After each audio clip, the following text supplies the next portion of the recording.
पे जो last class में हमने सिस्टम 2 किया था, सिस्टम 2 के अंदर हमने प्रोविजन फॉर डेप्रिसिएशन अकाउंट बनाना सीखा था। अब देखो सिस्टम 1 हमने देखा, सिस्टम 1 के अंदर हमने क्या देखा कि हमारे पास एक प्लांट एंड मशीनरी होती है, हम उसके ऊपर डेप्रिसिएशन लगाते हैं और हर साल हम क्या करते हैं अपने पास में उसके ऊपर डेप्रिसिएशन लगाते हैं और बाद में जब हम उसको बेच देते हैं तो उसके ऊपर प्रॉफिट या लॉस हो जाता है। सारी की सारी एंट्रीज एक ही अकाउंट में होती हैं, known as plant and machinery. अब इसके अंदर गलतियां होती थी तो हमने क्या किया, डेप्रिसिएशन को लगाने के लिए प्रोविजन फॉर डेप्रिसिएशन अकाउंट का कॉन्सेप्ट नया लेकर के आए और हमने दोनों अकाउंट को अलग अलग रखा, सेपरेटली रखा। और जब भी किसी एसेट की सेल होती थी तो हम डेप्रिसिएशन अकाउंट से प्रोविजन फॉर डेप्रिसिएशन अकाउंट से ट्रांसफर करते थे डेप्रिसिएशन का balance plant and machinery account में, उसको एक्चुअल वैल्यू पे लाने के लिए, और फिर उसको बेच करके उसके ऊपर प्रॉफिट या लॉस की कंप्यूटेशन करते थे और एंट्री कहां लिखते थे, प्लांट एंड मशीनरी अकाउंट में ही। ओके, अब हम क्या करेंगे, हमारा ये सिस्टम भी थोड़ा सा कॉम्प्लिकेटेड होने लगा क्योंकि चीजें जो बिकती थी उसके ऊपर number 1 till the date of depreciation, till the date depreciation की एंट्री होती थी प्रोविजन फॉर डेप्रिसिएशन अकाउंट में। फिर उस डेप्रिसिएशन अकाउंट को वापस से लाया जाता था कहां पर, प्लांट एंड मशीनरी अकाउंट में। तो ऑब्जेक्टिव तो फिर से खराब हो रहा था, फिर से दिक्कत पेश आ रही थी। अच्छा, अब उसके ऊपर सेल या उसके ऊपर जो सेल की एंट्री की जा रही थी और प्रॉफिट और लॉस की एंट्री की जा रही थी वो भी प्लांट एंड मशीनरी अकाउंट में ही की जा रही थी। तो अल्टीमेटली भीड़ तो वापस से प्लांट एंड मशीनरी अकाउंट में ही बढ़ रही थी ना एंट्रीज की। तो हम लेकर के आए सिस्टम नंबर 3। हमने क्या बोला, हमने ये बोला, ध्यान से सुनना, एक plant and machinery account open करेंगे, एक provision for depreciation account open करेंगे, और जिस दिन हमने एसेट को सेल किया ना उस दिन हम एसेट डिस्पोजल अकाउंट ओपन करेंगे। सर ये क्या है, एसेट डिस्पोजल अकाउंट ओपन करेंगे, ठीक है जी। अब ये एसेट डिस्पोजल अकाउंट क्या है, क्यों है, क्या इसकी रेलेवेंस है, ये समझते हैं। देखो प्लांट एंड मशीनरी अकाउंट में हम जिसकी एंट्री लिखेंगे ये purchase of plant and machinery, depreciation कहां चार्ज करेंगे, प्रोविजन फॉर डेप्रिसिएशन अकाउंट में। और जिस दिन इसके सेल की डेट आएगी, यानी कि इसको बेचने का दिन आएगा, यानी कि इसके न्याय होने का दिन आएगा, तो इसको हम प्लांट एंड मशीनरी अकाउंट से इसकी वैल्यू को कहां ट्रांसफर करेंगे, एसेट डिस्पोजल अकाउंट में। और उस पे रिलेटेड जितना भी डेप्रिसिएशन होगा उसको भी कहां बुला लेंगे, एसेट डिस्पोजल अकाउंट, ठीक है जी। ओके, तो उसकी वैल्यू पता लग जाएगी। अच्छा, फिर इससे एसेट डिस्पोजल अकाउंट क्यों ओपन किया जा रहा है, इसलिए ताकि हम इसकी सेल करें। तो इसकी सेल और सेल से जुड़े हुए प्रॉफिट या लॉस की एंट्री भी कहां होने वाली है, एसेट डिस्पोजल अकाउंट में ही होने वाली है। तो अल्टीमेटली आप देखेंगे क्या कि प्लांट एंड मशीनरी अकाउंट से एक वैल्यू ट्रांसफर हो जाएगी, उसके बाद प्लांट एंड मशीनरी अकाउंट में उससे रिलेटेड कोई और काम नहीं होगा, तो एंट्रीज की भीड़ कम हो जाएगी प्लांट एंड मशीनरी अकाउंट में। प्रोविजन फॉर डेप्रिसिएशन अकाउंट में जब उस एसेट से जुड़े हुए प्रोविजन के ऊपर प्रोविजन का जितना डेप्रिसिएशन था वो ट्रांसफर हो जाएगा एसेट डिस्पोजल अकाउंट में, तो उस एसेट से रिलेटेड किसी भी डेप्रिसिएशन की एंट्री यहाँ पे नहीं होगी। ये बात मानते हैं आप, अल्टीमेटली यहाँ से भी भीड़ कम हो जाएगी। अगर मान लो 3-4 एसेट हैं यहाँ पे भी, तो उसकी एसेट के ऊपर जितनी भी डेप्रिसिएशन थी उसको हमने कहां ट्रांसफर कर दिया, एसेट डिस्पोजल अकाउंट में ट्रांसफर कर दिया। तो वहां से भी जर्नल एंट्रीज आगे के लिए खत्म हो गई। यानी कि जो एसेट बिक रहा है उसकी वैल्यू प्लस उसके ऊपर आज तक का जितना भी एक्युमुलेटेड डेप्रिसिएशन है उसको कहां ट्रांसफर करना है, हमने एसेट डिस्पोजल अकाउंट में। ये ट्रांसफर कैसे होता है वो हम भी देखेंगे, जर्नल एंट्री क्या बनेगी वो भी हम देखेंगे। लेकिन अभी हमारे दिमाग में क्या आना चाहिए, जिस दिन इसकी ड्यू डेट आएगी उसी दिन हम इसका एसेट डिस्पोजल अकाउंट ओपन करेंगे और एसेट डिस्पोजल अकाउंट क्लोज भी उसी दिन होगा। एज इफ ये एक कोर्ट है, यहां से इंसान को बुलाया जा रहा है, यहां से उसके पाप कर्मों को बुलाया जा रहा है, और जैसे ही आमने सामने आ जाएंगे तो उसकी एक्चुअल वर्थ सामने आ जाएगी। बात समझ में आई? हाँ जी सर बोलिए। सर अगर सपोज डिफरेंट तरीके के एसेट है, डिफरेंट तरीके के एसेट है मतलब land and building, land and building क्यों होगी, बिल्डिंग होगी केवल, लैंड के ऊपर तो डेप्रिसिएशन लगता ही नहीं है। ठीक है सर, बिल्डिंग है सर। हाँ बिल्डिंग है सर उसके लिए प्रोविजन फॉर डेप्रिसिएशन अकाउंट अलग बनेगा या एक ही प्रोविजन फॉर डेप्रिसिएशन? सर, एक क्लास के एसेट्स के लिए सेम बनता है, क्योंकि आगे जाकर के आपको इंटर के अंदर इनकम टैक्स में पता लगेगा कि हर एसेट के ऊपर रेट ऑफ डेप्रिसिएशन अलग अलग होते हैं। जैसे प्लांट एंड मशीनरी पे 15% होता है, बिल्डिंग के ऊपर 3 तरह की बिल्डिंग होती है, वो कुछ और होते हैं, उसका रेट कुछ और होता है। तो एक्चुअल लाइफ के अंदर जो डेप्रिसिएशन चार्ज किया जाता है वो ब्लॉक ऑफ एसेट पे किया जाता है। ब्लॉक ऑफ एसेट का मतलब होता है एक ही तरीके के एसेट, जैसे बिल्डिंग है तो बिल्डिंग का ब्लॉक्स, प्लांट एंड मशीनरी है तो प्लांट एंड मशीनरी का ब्लॉक। आप बिल्डिंग और प्लांट एंड मशीनरी को इकट्ठा कंबाइन नहीं कर सकते, लेकिन यहाँ पे इंटर फाउंडेशन लेवल पे इसका क्वेश्चन का कोई रेलेवेंस नहीं है। हाँ जी, और बोलिए, किसी ने कुछ पूछना है? देखो मैं समझाऊं तुम्हारे को एक बार, एक नॉर्मल तरीके से तुम्हें याद रहेगी चीजें। मेरा ना एक होटल था, ठीक है जी, मेरा एक होटल था और वहां पे बनती थी मेरे पास में दाल। और जब वो होटल छोटा था ना, तो मैं दाल सुबह ही बना करके रख देता था और दोपहर तक वो खत्म हो जाती थी और शाम को मैं अपने घर चला जाता। ओके, यहाँ पे कोई दिक्कत मेरे साथ आती ही नहीं थी। अच्छा, अब जब मेरा होटल थोड़ा सा और पॉपुलर हुआ तो मेरे को सामान भी ज्यादा बनाना पड़ा, ठीक है। और अब मेरे साथ क्या हो रहा था, अब मेरे साथ ये हो रहा था कि मेरी जो बनाई हुई दाल थी ना, वो खराब हो जा रही थी, क्योंकि नंबर ऑफ कस्टमर बढ़ चुके थे, टाइम ऑफ कस्टमर बढ़ चुका था। अब मेरा ये रेशियो हो गया था कि मैं आज सुबह की बनाई हुई दाल अगर रात तक चलाना चाहता हूं, इतनी सारी बना देता हूं सुबह तक, सुबह से ही इतनी सारी बना देता हूं, तो वो रात तक खराब हो जा रही थी क्योंकि गर्मी बहुत पड़ रही थी। तो किसी बंदे ने मुझे ये बताया, कहता आपको पता है आपकी दाल खराब क्यों हो जाती है? तुम्हें मालूम है वो दाल खराब क्यों हो जाती है जो सुबह बनी हुई होती है और शाम तक नहीं टिक पाती? मालूम है तुम्हारे को क्यों खराब हो जाती है? यहाँ पे लड़कियां भी बैठी हुई हैं। सर ये अकाउंट्स पढ़ाते पढ़ाते दाल कहां से बीच में आ गई? मालूम है किसी को कि वो खराब क्यों हो जाती है? सुबह का बना हुआ खाना शाम तक खराब क्यों हो जाता है? मालूम है क्या? किसी को भी नहीं मालूम, कोई आइडिया ही नहीं है। सर अगर सामान को मसाले के साथ में मिलाओगे तो वो सामान खराब हो जाएगा। बात समझ में आई? तो मैंने ना एक काम किया, एक कंटेनर में अपनी दाल रखनी शुरू कर दी और दूसरी कंटेनर में अपना जो मसाले का सामान था ना। देखा है कभी किसी ढाबे वाबे में गए हो, कभी कोशिश की है उसके किचन में घुस करके देखने की वो क्या पेल रहा है? हमारे को खिला नहीं रहा, पेल रहा है। क्या खिला रहा है वो हमारे को? कभी सोचा है? कभी? सर नहीं, हम तो जो आता है बढ़िया सा होता है, ऊपर से मक्खन लगाया हुआ होता है, खा जाते हैं। कभी देखना उसको, उसके पास 2 कंटेनर होते हैं और एक तीसरा कंटेनर होता है उसके पास में। वो तीसरे कंटेनर में क्या करता है, उठाता है, जैसे ही कस्टमर की डिमांड आती है, एक तरफ से उबली हुई दाल और दूसरी तरफ से तड़का, जिसको कि हम मसाला कहते हैं, मिक्स करता है, ऊपर से थोड़ा सा मक्खन डालता है और आपको सर्व करता है। ये प्रोसेस होती है। अब सर इसका अकाउंटिंग से क्या लेना देना? ये रही मेरी दाल, ये रहा मेरा मसाला, मैं इन दोनों को कट्ठा मिला रहा था। कब तक? जब तक काम छोटा था। प्लांट एंड मशीनरी अकाउंट में ही डेप्रिसिएशन भी ऐड कर रहा था। क्यों? क्योंकि एक या 2 एसेट थे। अब काम बढ़ चुका है, अब यहाँ पे general entries 10-10 plant and machinery है और 10-10 प्लांट एंड मशीनरी के ऊपर 10-10 टाइप की अगर डेप्रिसिएशन लिखूंगा तो ये पक्का खराब होगा। क्यों खराब होगा? क्योंकि सर मेरा अकाउंटेंट भी तो दिमाग से ही चल रहा है, इंसान ही है।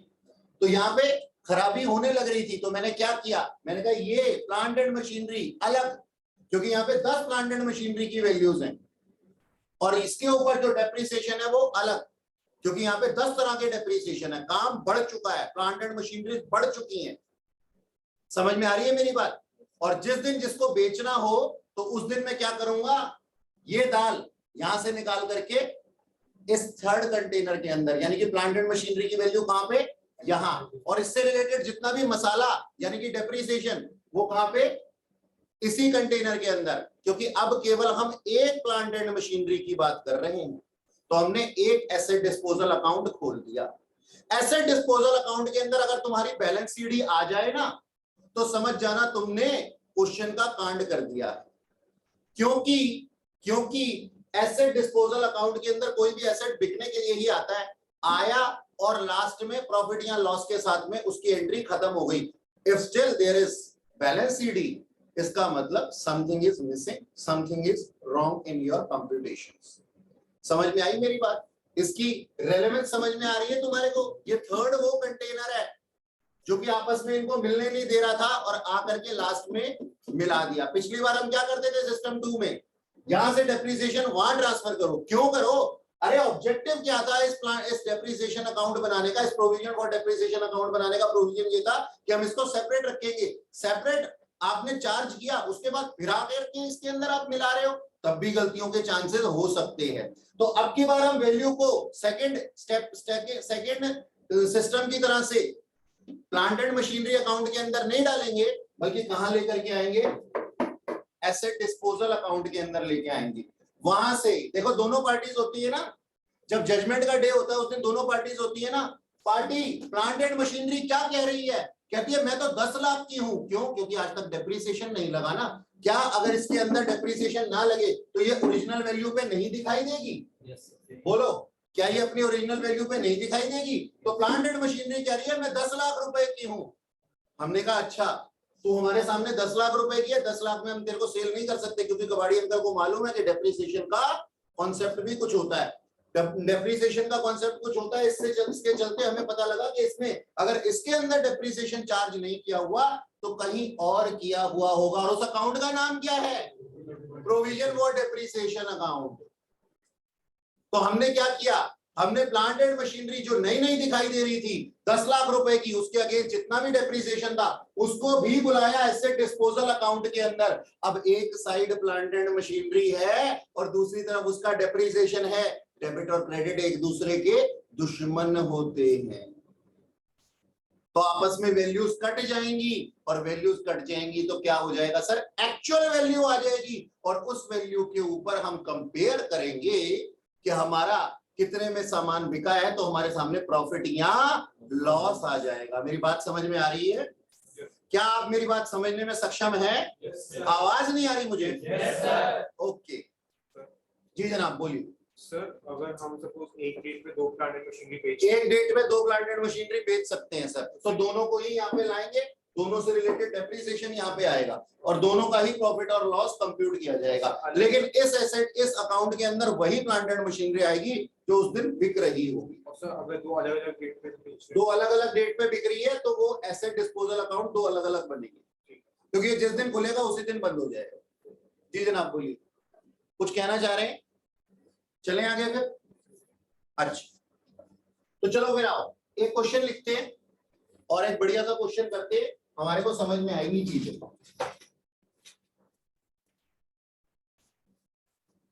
अच्छा क्वेश्चन क्यों लिखना? क्वेश्चन क्यों लिखना? सर हमारे को जनरल एंट्री तो समझाओ, ऐसे कैसे? आपने क्वेश्चन लिखवाने को बोल दिया, क्वेश्चन तो लिखेंगे बाद में, पहले जनरल एंट्री सीखिए। हाँ जी, तो हम यहाँ पे लिखेंगे सिस्टम नंबर 3। सिस्टम नंबर 3 क्या कहता है? Number 1 purchase of asset, purchase of plant and machinery. जी बताएं क्या एंट्री होगी इसकी? Sir plant and machinery account debit to bank account, वही पुरानी घिसी-पिटी एंट्री। ठीक है सर, प्लांट एंड मशीनरी बढ़ गई इसलिए डेबिट हो गई, बैंक घट गया इसलिए क्रेडिट हो गया, क्योंकि दोनों ही एसेट है। एसेट जो बढ़ता है वो डेबिट, जो घटता है वो credit. Okay sir, again depreciation लगाने की entry on plant and machinery in provision for depreciation account. ठीक है, ओके। तो हमारे पास में क्या एंट्री बन जाएगी? Depreciation account debit to provision for depreciation account. Okay sir, ये एंट्री बन गई हमारी। डेप्रिसिएशन एक एक्सपेंडिचर है, एक्सपेंडिचर बढ़ता है तो डेबिट हो जाता है, और प्रोविजन फॉर डेप्रिसिएशन अकाउंट एक लायबिलिटी अकाउंट है, लायबिलिटी बढ़ती है तो क्या हो जाती है? क्रेडिट हो जाती है, सिंपल है। ओके, अब सर देखो इधर ध्यान से, at the time of sale, जिस दिन इसके न्याय की घड़ी आएगी, है ना, तो हम कुछ काम करेंगे। कृपया शांति रखें, इधर देखें। ए क्या करेंगे हम सर, ट्रांसफर करेंगे of the value of plant and machinery to asset disposal account, to asset disposal account. ठीक है सर, प्लांट एंड मशीनरी कहां निकल करके जाएगी, एसेट डिस्पोजल अकाउंट में। तो प्लांट एंड मशीनरी अकाउंट अपने आप में कम हो जाएगा, एसेट अकाउंट है, एसेट कम होता है तो क्या हो जाता है, क्रेडिट। तो अपनी एंट्री क्या बन जाएगी, asset disposal account debit to plant and machinery account. Okay sir, अच्छा, transfer of depreciation till date of sale from provision for depreciation account to asset disposal account। जी जनाब, हम क्या ट्रांसफर करेंगे जी, डेप्रीसिएशन को कहां से, प्रोविजन फॉर डेप्रीसिएशन अकाउंट से कहां पे, एसेट डिस्पोजल अकाउंट में। अब एक बात बताओ, प्रोविजन फॉर डेप्रीसिएशन अकाउंट क्या है सर, एक लायबिलिटी अकाउंट है। लायबिलिटी घटती है तो क्या हो जाएगी, घट जाएगी ना, लायबिलिटी घटेगी तो क्या हो जाएगी जी, डेबिट हो जाएगी। हमारी जनरल एंट्री क्या बन जाएगी, provision for depreciation account debit to asset disposal account, simple. ठीक है जी, ये हमारी दो जनरल एंट्री बन गई। ओके सर, अब क्या होगा सर, सेल की एंट्री बनेगी, sale of plant and machinery account, sorry plant and machinery. ठीक है जी, sale of plant and machinery. जब अपन सेल करते थे तो क्या एंट्री बनती थी, bank account debit to plant and machinery account. लेकिन प्लांट एंड मशीनरी तो खुद किसके घर गई हुई है, एसेट डिस्पोजल अकाउंट की। तो हम क्रेडिट क्या करेंगे अपनी बारी, एसेट डिस्पोजल अकाउंट। तो सर हम क्या एंट्री बना देंगे, bank account debit to asset disposal account. लिखा आपने, लिखा, ठीक है, फटाफट से नोट करो इसको, फिर मैं आगे लिखवाता हूं। प्रॉफिट और लॉस की एंट्री लिखवानी है मैंने।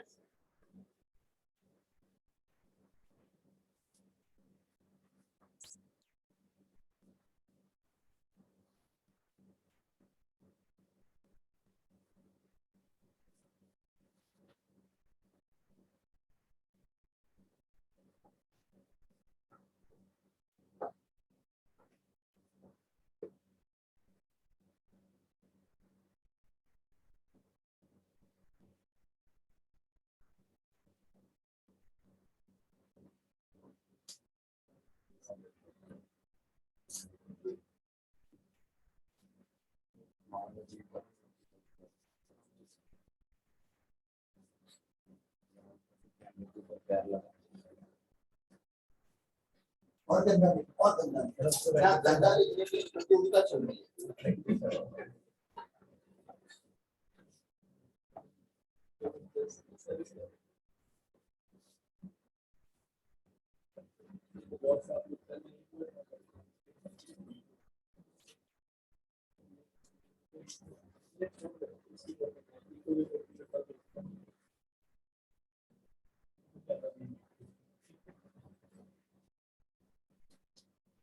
पूरे दिन गले में आई कार्ड की तरह लटका करके रखती हो उसको, कैसे बर्दाश्त कर सकते हो, कानों में लगा रहता है।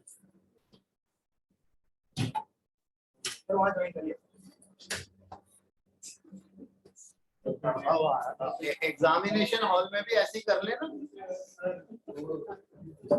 है वही है, कैसे बर्दाश्त कर सकते हो, पुरानी आदत है। गले में ऐसे टांगों पर जब जरूरत हो कान में लगाया।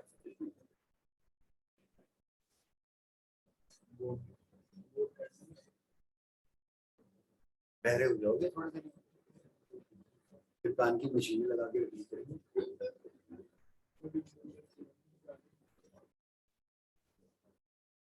हटा दो इसको, जल्दी करो ना। ये 2 एंट्रीज लिख ली, इसको हटा दो।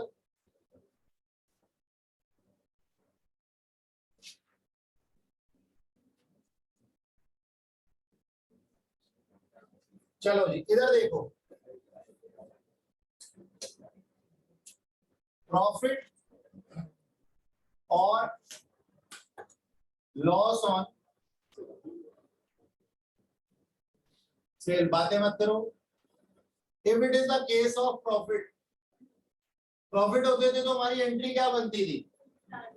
Plant and machinery account debit to profit and loss account. लेकिन प्लांट एंड मशीनरी तो किसके घर में गई हुई है? तो हम क्या लिख देंगे अब की बारी? एसेट डिस्पोजल अकाउंट डेबिट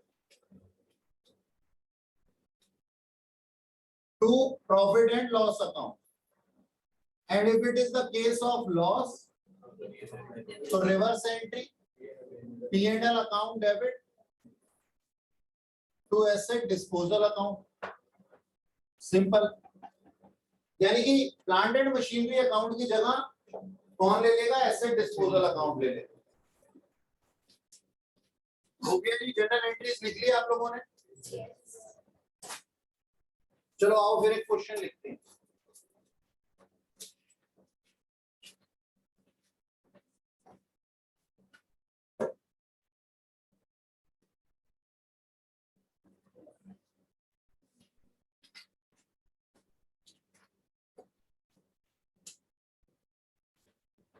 लिखिएगा जी, mister X purchase plant and machinery 1 for rupees 7 lakh as on 1/4/2017. Plant and machinery 2 on 1/7/2018 for rupees 10 lakh. He incurred repairs on plant and machinery 1 rupees 20,000 as on 1 February 2019 and sold plant and machinery 1 for rupees 1,50,000 as on 1 जून 2019. Maintain plant and machinery account, provision for depreciation account and asset disposal account. यानी कि हमें question करना है system 3 से। Rate of depreciation 10% WDV, 10% WDV as on 31st March every year. ठीक है जी।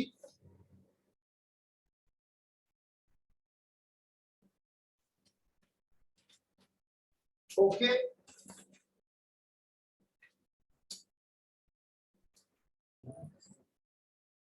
अभी देखिएगा कब खरीदा था हमने फर्स्ट प्लांट एंड मशीनरी को? 1 जुलाई 2017, 1 अप्रैल 2017।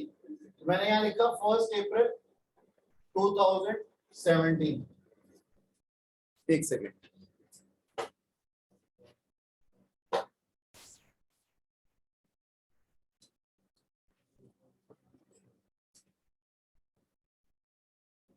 फर्स्ट अप्रैल 2017 को plant and machinery account debit to bank account. कितने के लिए? 7 लाख रुपीज। ठीक है जी। डेप्रिसिएशन लगा इस प्लांट एंड मशीनरी पे। Plant and machinery oh sorry, depreciation account debit to provision for depreciation account. तो मैंने यहाँ पे 31 मार्च 2018 को लिख दिया bye depreciation account.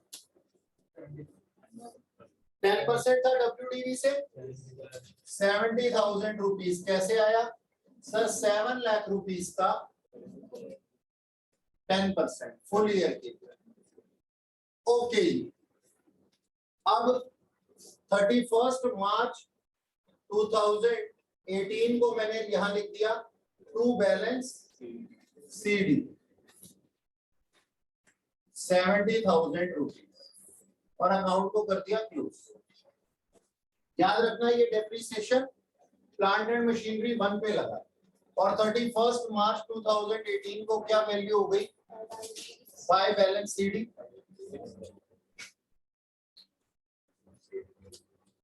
7 lakh rupees plant and machinery. यहां तक कोई दिक्कत नहीं। अच्छा जी, फिर 1/4/2018 को मैंने एंट्री बना दी टू बैलेंस BD ₹7 लाख। ठीक है सर। अब एक और प्लांट एंड मशीनरी परचेज की गई है। कब परचेज की गई है? 1 जुलाई 2018 को 10 lakh to bank account plant and machinery account debit to bank account ₹10 lakh. 10 lakh के लिए मैंने प्लांट एंड मशीनरी एक और परचेज कर। अब इस साल और तो कुछ नहीं हुआ। 1 फरवरी 2019 को एक रिपेयर का खर्चा हुआ था, है ना? 1 फरवरी 2019 को रिपेयर का खर्चा हुआ था। उसकी एंट्री क्या बनेगी जी? Repairs account debit to bank account और profit and loss account debit to repairs account. पूरे प्रोसेस के अंदर ना तो प्लांट एंड मशीनरी इफेक्ट हुआ और ना ही प्रोविजन फॉर डेप्रिसिएशन इफेक्ट हुआ। क्यों? क्योंकि ये रेवेन्यू नेचर का एक्सपेंडिचर था सर, मेंटेनेबल था। इसको हमें प्लांट एंड मशीनरी की वैल्यू में नहीं जोड़ना, इग्नोर करना है। और कौन से एसेट पे कौन से एक्सपेंडिचर को हम लेते हैं सर? कैपिटलाइज नेचर के एक्सपेंडिचर को लेते हैं। Okay sir. तो अब इसके ऊपर 1/4/2019 को था बाय बैलेंस BD 70,000 रुपीज और यहाँ पे बाय डेप्रिसिएशन अकाउंट 31 मार्च ये 18 है बेटा 2019 को डेप्रिसिएशन लगेगा WDV पे।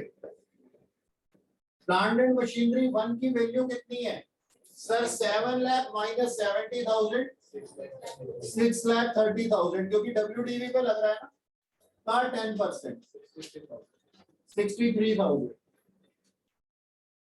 और प्लांट एंड मशीनरी 2 का डेप्रिसिएशन सर उसकी वैल्यू थी ₹10 लाख। 10 लाख का 10%, लेकिन कितने महीने के लिए? 9 मंथ्स के लिए। कितना हो गया? 75,000। ओके, ये हो गया। अच्छा, अब मैं क्या लिख देता हूं यहाँ पे?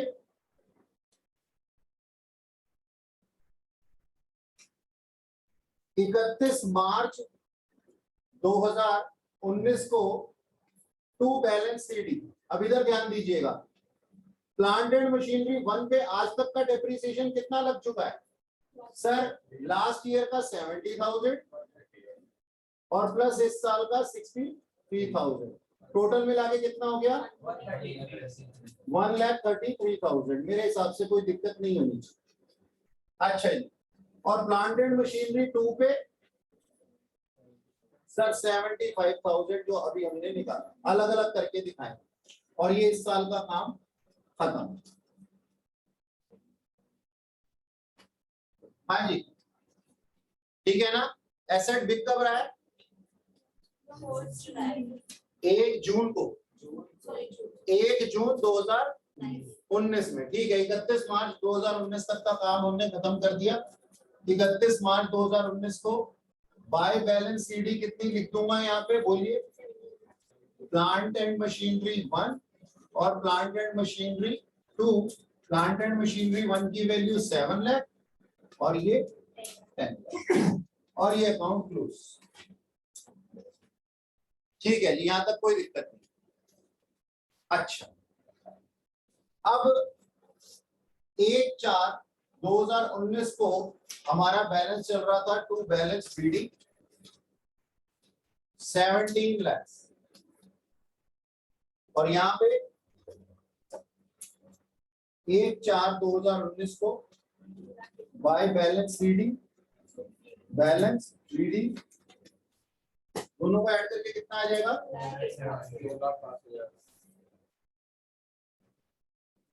2,08,000। ठीक है,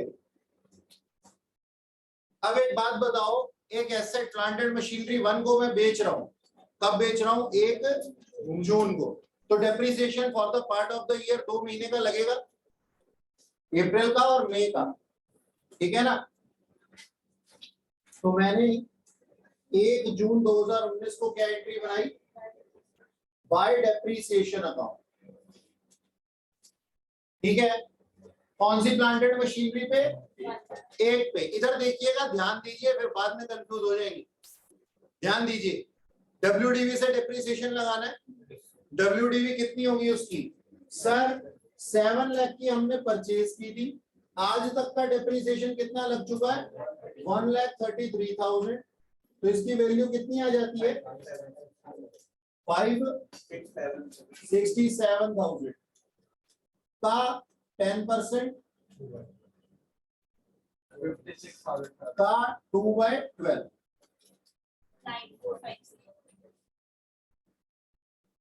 9450। ये आज का डेप्रिसिएशन, इसके ऊपर 2 महीने का ये भी हमने लगा दिया। कोई शक इस बात में? नहीं सर। ओके, अब हम थोड़ी देर के लिए यहाँ पे काम रोक देते हैं और एक बनाते हैं अपने पास में एसेट डिस्पोजल अकाउंट। तो मैंने ये बनाया एसेट डिस्पोजल अकाउंट। ठीक है जी, अब एसेट डिस्पोजल अकाउंट के अंदर मुझे जर्नल एंट्री बनानी है। आज ड्यू डेट आ चुकी है किसकी? डेट ऑफ सेल की।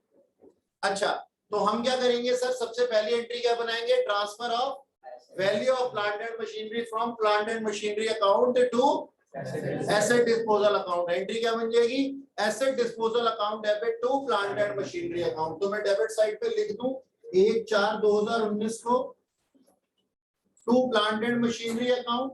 सर 1/6/19 को ना? 1/6/19 ही लिखा है, ध्यान से देखो।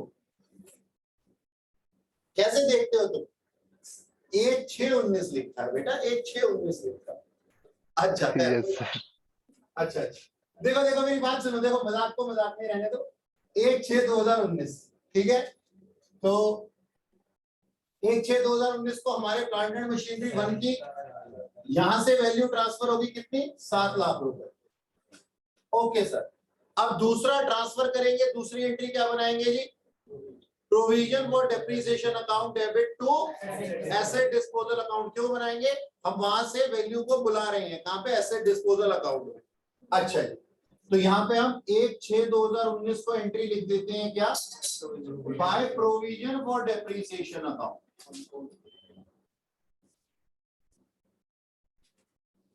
अब इधर ध्यान देना जरा, फर्स्ट ईयर की वैल्यू कितनी थी सर? 70,000। सेकेंड ईयर की इसकी वैल्यू कितनी थी? 63। और थर्ड ईयर की पार्ट ऑफ द वे। तो तीनों वैल्यू ट्रांसफर हो जाएंगी till date. Depreciation till date इस एसेट के ऊपर कितना बना हुआ है सर? फर्स्ट ईयर में 70, सेकेंड ईयर में 63 और थर्ड ईयर में 9450। तो तीनों हमारे पास आ जाएंगे सर 70,000 प्लस 63,000 प्लस 9450। जी जनाब, कितना बन जाएगा ये? 142,450। ये सेकेंड ईयर और ये थर्ड ईयर पार्ट वाला 1,40,450 रुपीज। ठीक है सर। अच्छा जी, अब सोच करके देखो, इधर देखो, 7 लाख की प्लांट एंड मशीनरी है, 1,42,450 रुपए का आज तक डेप्रिसिएशन लग चुका है, माइनस करना कितना हो गया? 407,751। ये आपने मुझे बताया 4, मैंने लॉस नहीं पूछा, मैंने वैल्यू पूछी है। 5 6 7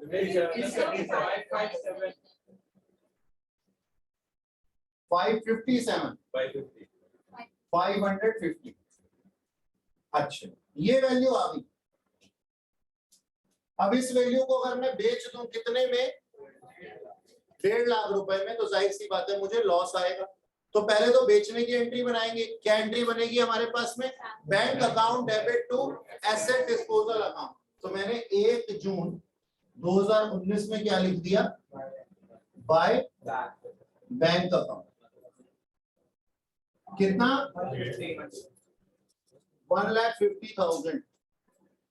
ठीक है सर। अब इसके बाद लॉस की एंट्री लिखेंगे। लॉस की एंट्री लिखेंगे। लॉस कैसे आ जाएगा? This value minus this value minus this value. ठीक है जी। अगर यहाँ पे आ जाता है लॉस, इधर आ जाता है तो प्रॉफिट। तो हम क्या कहेंगे जी, हमारी एंट्री क्या बनेगी जी लॉस के केस में? Profit and loss account debit to asset disposal account 1/6/2019 by profit and loss account. कितना आ गया? 550। हाँ जी, एसेट डिस्पोजल अकाउंट समझ में आया आप लोगों को? Yes sir. यही आपने यही किया था। जल्दी यस जल्दी सर। जल्दी जल्दी बना लो।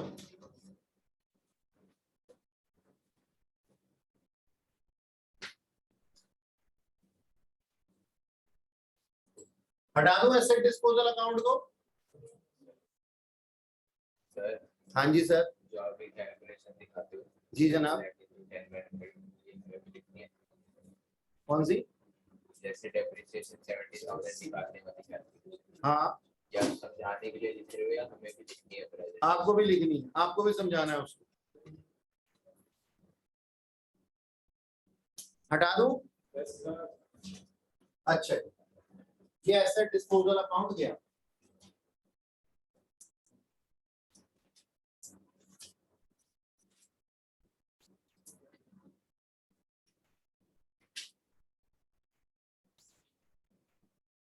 ठीक है। तो अब यहाँ पे हम क्या लिख देंगे? 1/6/2019 को bye asset disposal account 7 lakh रुपए। और यहाँ पे मैं लिख देता हूं 1/6/2019 को टू एसेट डिस्पोजल अकाउंट 142,450। ये कैसे आया था sir? 70,000 plus 63,000 plus 9450। Okay sir. अब देखो, एक और प्लांट एंड मशीनरी पड़ी हुई है हमारे पास, उसके ऊपर डेप्रिसिएशन लगना है। उसकी वैल्यू कितनी है? देखो जी, उसका फर्स्ट ईयर का डेप्रिसिएशन था 75 और उसकी ओपनिंग वैल्यू कितनी थी? 10 लाख। तो 10 लाख में से 75,000 रुपए, क्योंकि WDV से लगा रहे हैं ना, SLM से लगा रहे होते तो सीधा ही पकड़ लेते इसको, है ना? तो 9,25,000। अब देखो 31 मार्च 2020 को बाय डेप्रिसिएशन अकाउंट। ठीक है जी। और ये कैसे आएगा? 10 लाख माइनस 75,000 का 10%।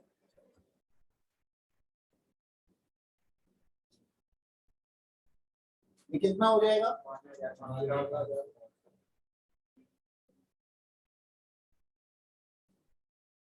कितना? 92,500। और फिर यहाँ पे 31 मार्च 2020 को टू बैलेंस सीडी आना चाहिए ये 75,000 प्लस 92,500। कितना होता है? 167,500। 1,67,500 अगर आपका आया है बैलेंसिंग फिगर तो आपने क्वेश्चन सही किया है, otherwise there is some mistake. क्योंकि हमारे पास वही वैल्यू बच जाएगी ना जी, जो रिमेनिंग प्लांट एंड मशीनरी की होगी उसके ऊपर जो डेप्रिसिएशन का वैल्यू होगी वही तो बच जाएगी इस अकाउंट में। और यहाँ पे क्या बच जाएगा, बाय बैलेंस सीडी जो हमारे रिमेनिंग प्लांट एंड मशीनरी की ओपनिंग वैल्यू होगी दैट इज रुपीज 10 लाख। 31 मार्च 2020 और ये अकाउंट दोनों क्लोज हो गया।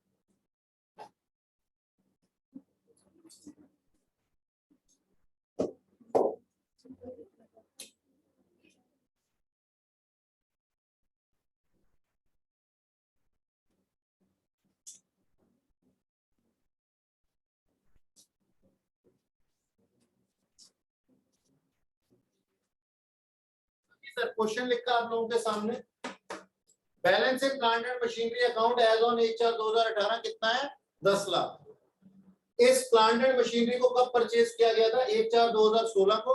डेप्रिसिएशन लग रहा था हर साल 10% स्ट्रेट लाइन मेथड से।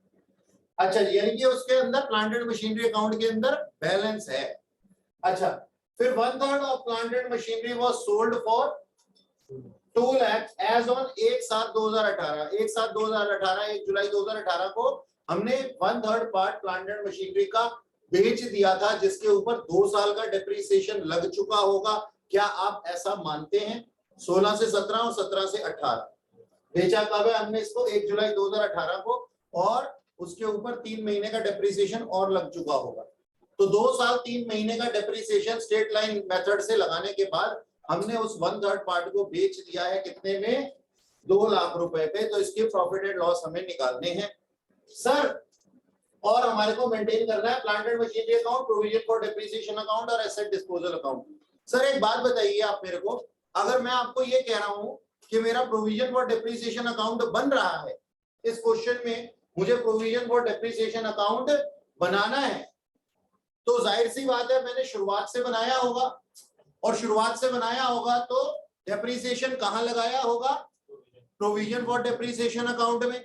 इसका मतलब जो मेरे एसेट की ओरिजिनल वैल्यू होगी वही आज की वैल्यू भी दिखाई दे रही होगी। तो ये जो 10 लाख रुपए है ये कौन सी वैल्यू है, क्या ये वो वैल्यू नहीं है जिसपे कि मैंने इसको परचेज किया था। अब अपने दिव्य चक्षुओं को खोलिए, इस क्वेश्चन को देखिए, और थोड़ी देर में मैं बाद में हीरो की तरह एंट्री मारूंगा, जैसे पुलिस वाले आते हैं ना बाद में वारदात के बाद। एक बार खुद क्वेश्चन करो, पहले अपने दिमाग के घोड़े दौड़ाओ, कर तो मैं दूंगा तुम्हारे लिए, लेकिन एक बार पहले खुद से कोशिश करो। टेक योर टाइम, ये तुम्हारा क्वेश्चन है, और तब तक मैं यहां से प्लॉट खाली करवा लेता हूं।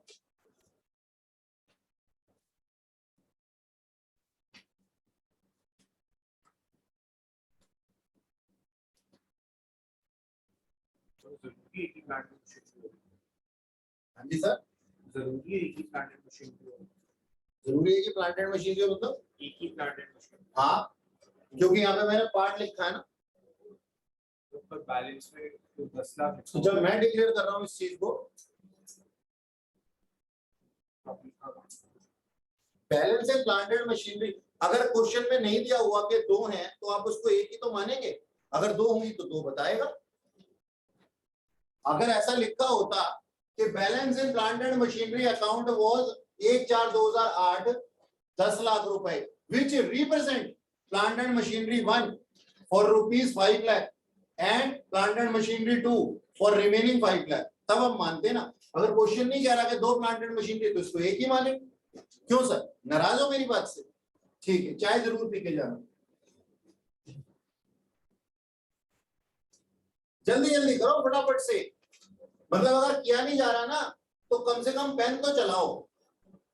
कहने का मतलब गलत करो चाहे, लेकिन करना जरूर है। गलत करना सही करने की पहली शुरुआत होती है। और गलतियों से डरना नहीं चाहिए, गलतियों से एक्सपीरियंसेस मिलते हैं।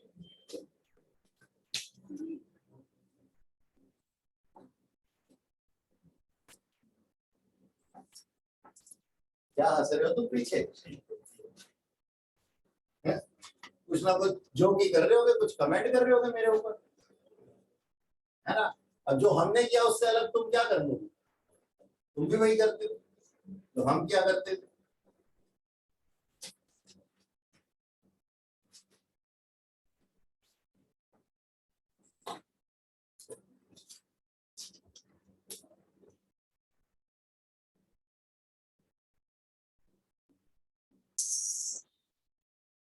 हाँ जी, हमारे क्वेश्चन में क्या दिया हुआ था? बैलेंस कितना था 1/4/2018 को? 10 लाख रुपए।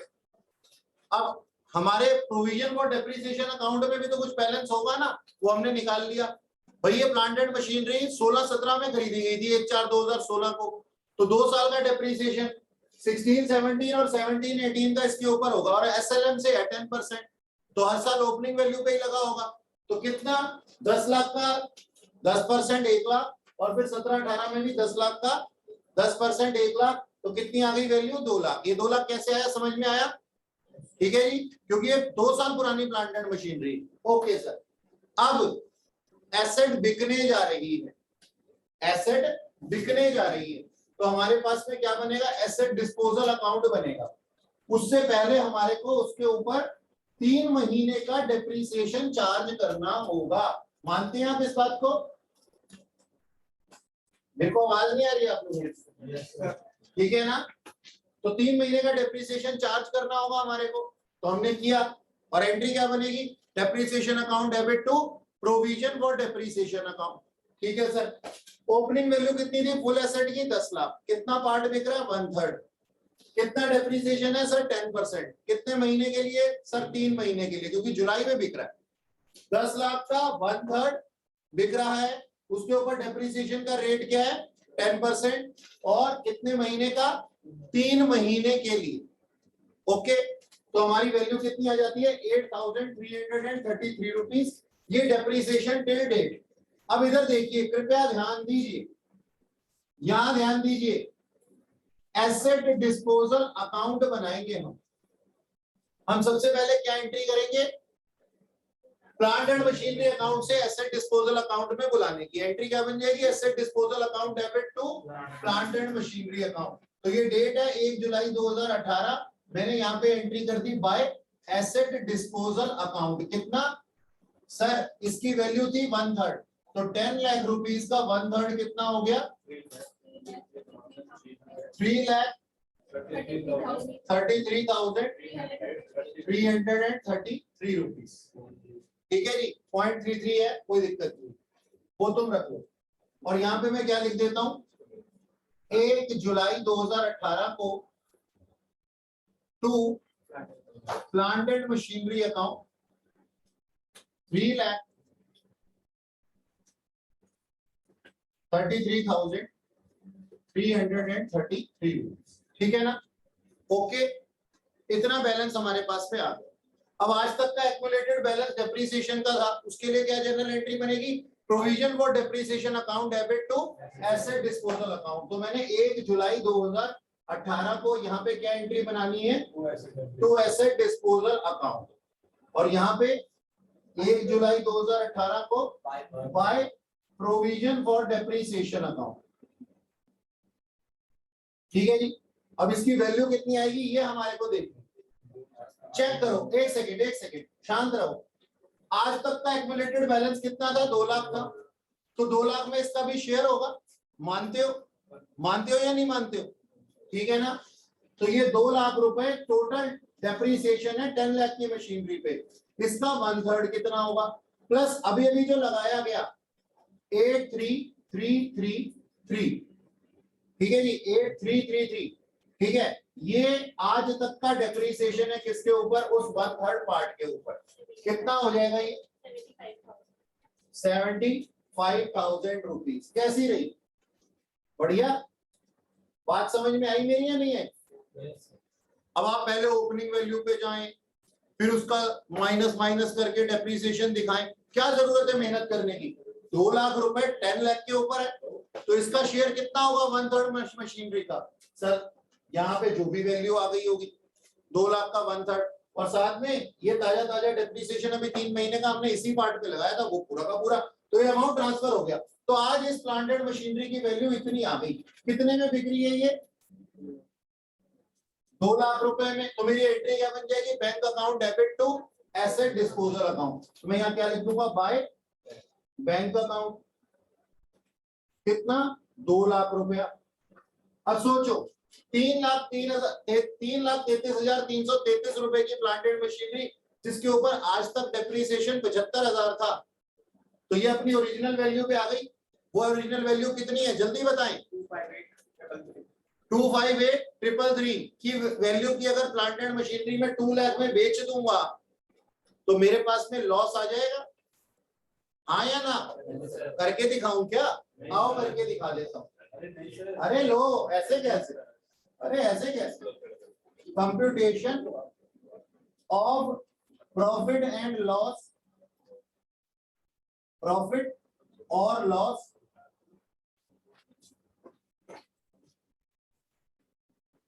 On sale.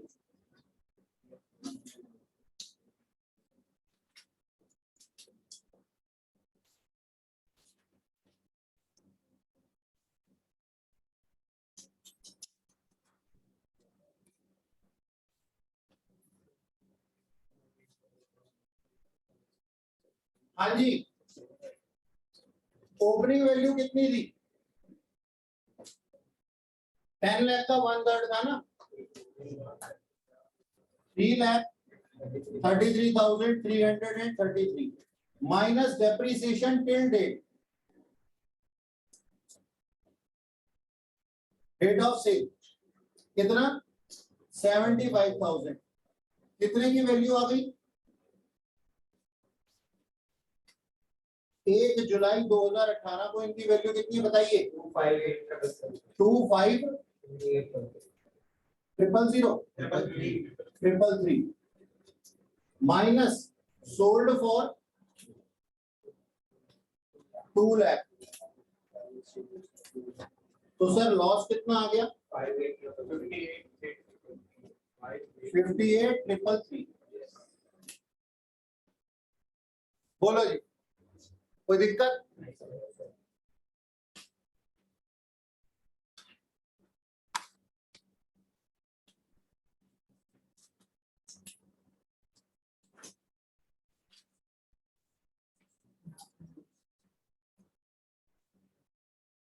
ये हमारा लॉस आ गया। अच्छा, लॉस की एंट्री कहाँ आएगी? एंट्री क्या होगी? Profit and loss account debit to asset disposal account. तो मैं क्या यहाँ पे लिख सकता हूँ 1 जुलाई 2018 को बाय P&L अकाउंट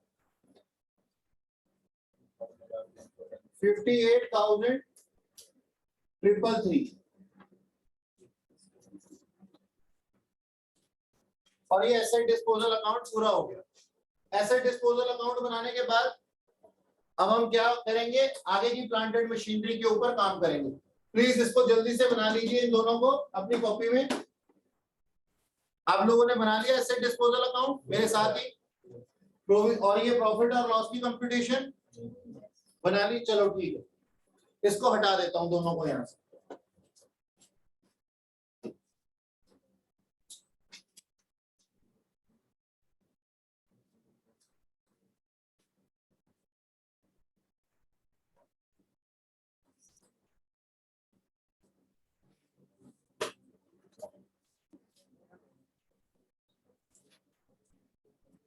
अच्छा जी, अब 31 मार्च आएगी। इधर देखिए, क्वेश्चन खत्म नहीं हुआ, पिक्चर अभी बाकी है।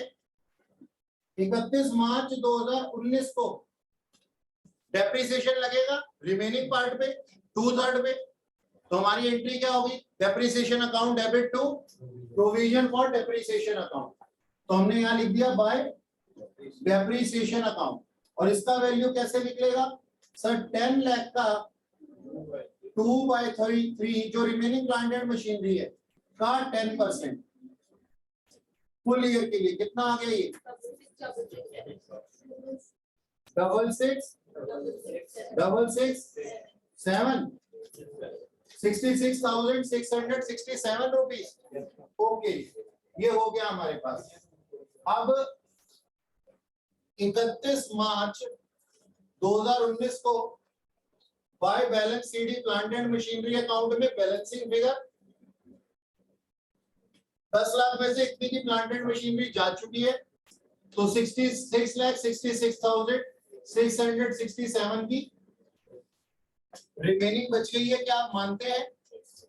और देखो, हेलो, इधर देखिए, हमें बैलेंसिंग फिगर निकालने में बड़ा मजा आता है ना लास्ट में।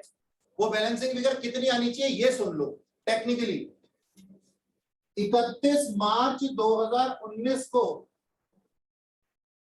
टू बैलेंस सीडी कितना आना चाहिए? एक और बार ये स्केल गिरा, 2 लाख। एक और बार ये स्केल गिरा, तो जिसका ये स्केल है उसको भी गिरा दूंगा। मुझे दो चीजों से सख्त नफरत है, मैं बता देता हूं तुम्हारे को।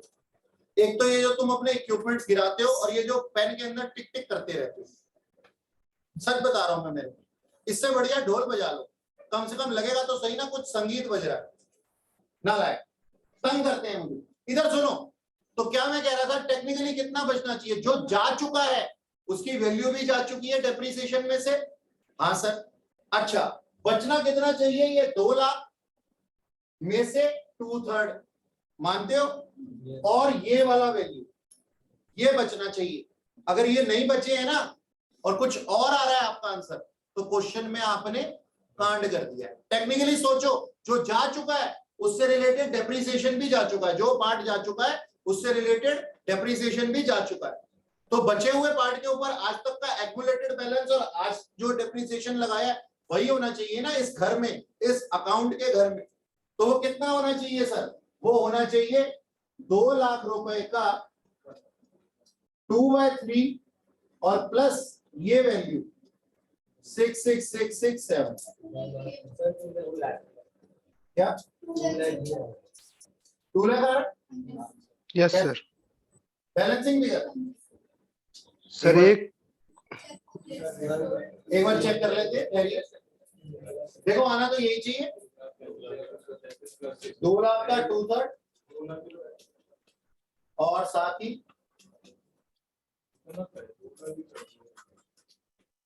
ये 2 लाख का 2/3 कितना होता है सर 1,33,334। 2 लाख होता है, तो ठीक तो है। फिर मुझे लगा तुम कह रहे हो भाई 2 लाख, मुझे समझ नहीं आई तुम्हारी बात। अच्छा कोई बात नहीं, होता है ऐसा। इन दोनों को मिला के भी 2 ही लाख आ रहा है।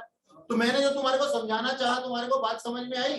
अपनी बैलेंसिंग फिगर को भी क्वेश्चन को चेक कर लेना, क्रॉस वेरीफाई करने के लिए टेक्निकली क्या आनी चाहिए। जो बचा हुआ है उसी के ऊपर डेप्रिसिएशन जो आज तक बच रह गया वही आना चाहिए। ठीक है जी, हो गया ये आप लोगों का? वर्किंग नोट भी बना लिया हमने।